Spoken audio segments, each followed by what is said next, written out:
Do you want to be rich in Ashes of Creation? Do you want to rule your crafting empire from the top of a giant pile of gold and gear gained from chopping wood and picking flowers from a hillside? Well, it's a real possibility if you're smart and lucky enough, but getting Grandmaster in multiple professions might actually make things harder instead of easier. Not because you'll be able to make more things to sell and have a wider range of players to sell things to, but because thousands of other players will be able to do the exact same thing.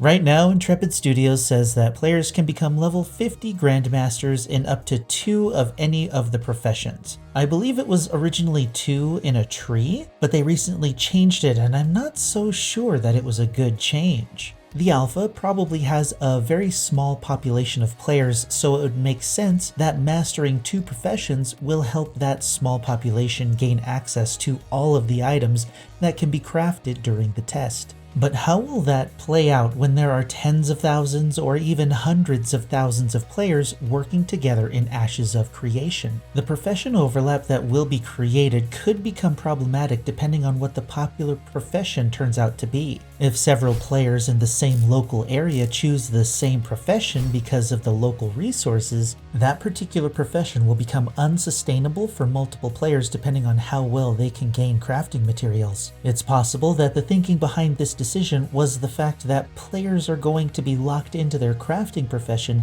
the moment they finish the certification quests.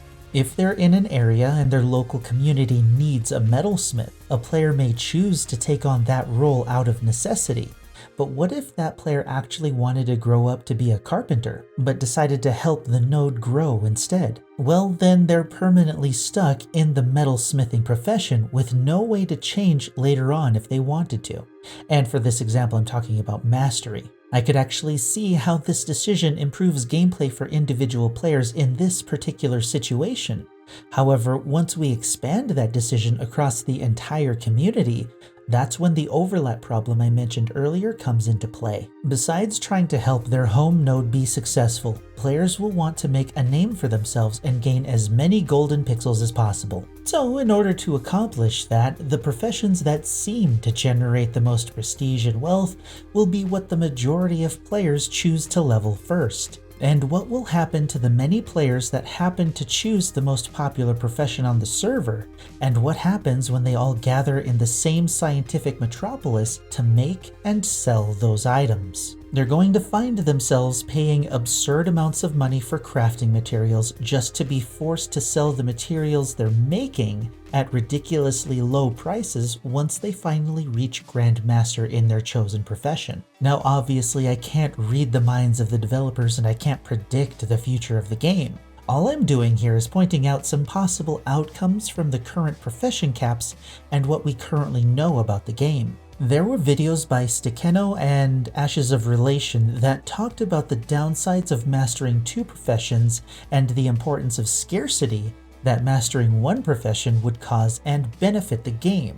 And I must say that I agree with both of them. Mastering only a single profession emphasizes the need for players to work together and form working relationships and maintain favorable reputations in order to accomplish their goals. By eliminating the need to rely on the most important trade partner for a particular profession, the need to rely on other players as a whole is diminished. Since we don't know what the recipes will look like for various professions and what items will be required from other professions as well, there's no way of knowing whether these systems will work the way we think they will. Maybe mastering 2 professions is actually a necessity for the success of the planned game economy, and that's why the change was made. After all, if there are only a few Grandmaster gatherers in a node, and a bunch of processors and crafters that all can only master 1 profession, all production will come to a standstill if those gatherers take an extended break from the game.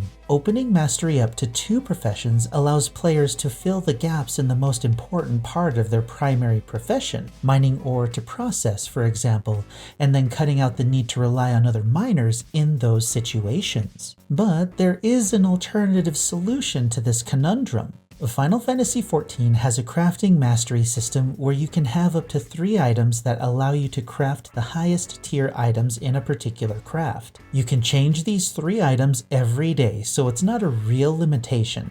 But in order to emphasize a primary profession out of the 2 that you can level to Grandmaster in Ashes of Creation, maybe an additional quest can be added that will let you establish a primary profession. And that decision will open up the final tier of endgame materials and recipes that you will have access to. An example would be that a player that has mastered metalworking and weaponsmithing can't process a legendary metal without having metalworking as their primary profession, and they can't make the final legendary weapon without weaponsmithing as their primary profession. But that player can only choose one of their 2 Grandmastered professions to be their primary profession. The player still functionally has 2 Grandmastered professions that can support each other and do like the smaller, less legendary material crafting type of things, right?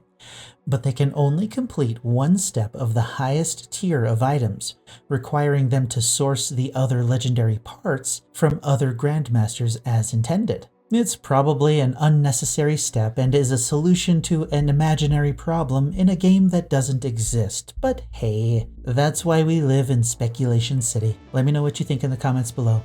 Ashes of Creation is still an alpha and everything is subject to change, so we don't actually know how these professions work together in practice, so we can only wait for our chance to see it ourselves. Hopefully, that day comes sooner rather than later. That's all I got for you today. You're welcome.